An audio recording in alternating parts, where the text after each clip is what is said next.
Like I mentioned, we are using ProtVista in several locations, and one such location is the structural coverage part. In the structures and domains section, we use ProtVista to show the coverage of the UniProt sequence in terms of the available PDB structures.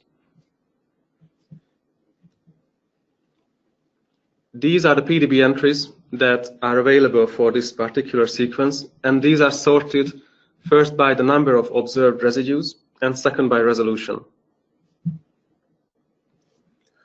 In each row or each track, you see the link to the PDB entry, and also you see these icons which link to certain parts of the PDB entry pages.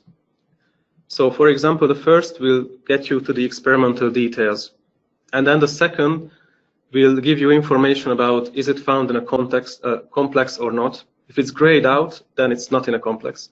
If it's green, then it's interacting with a macromolecule. Next, if this icon is green, this means that it's interacting with nucleic acid. If it's gray, then it's not. Then this icon signifies if the protein is interacting with small molecules, ligands, or if it's not. And if you click on it, it will go to the ligand-specific page of PDBe. And finally, we have a link to the publication where this entry was described. And we also give you information on the resolution of this particular entry.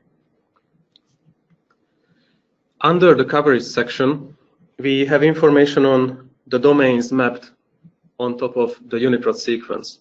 We have PFEM, CATH, and SCOPE domains mapped. And finally, we have a section for secondary structures. And these secondary structure elements are actually from the representative PDB chain for each covered region. So for example, in this region, we chose the best representative PDB chain and derived a secondary structure element from that. And finally, if you would like to download the data that is available in the ProtVista viewer, then you can choose to download in either CSV or JSON formats.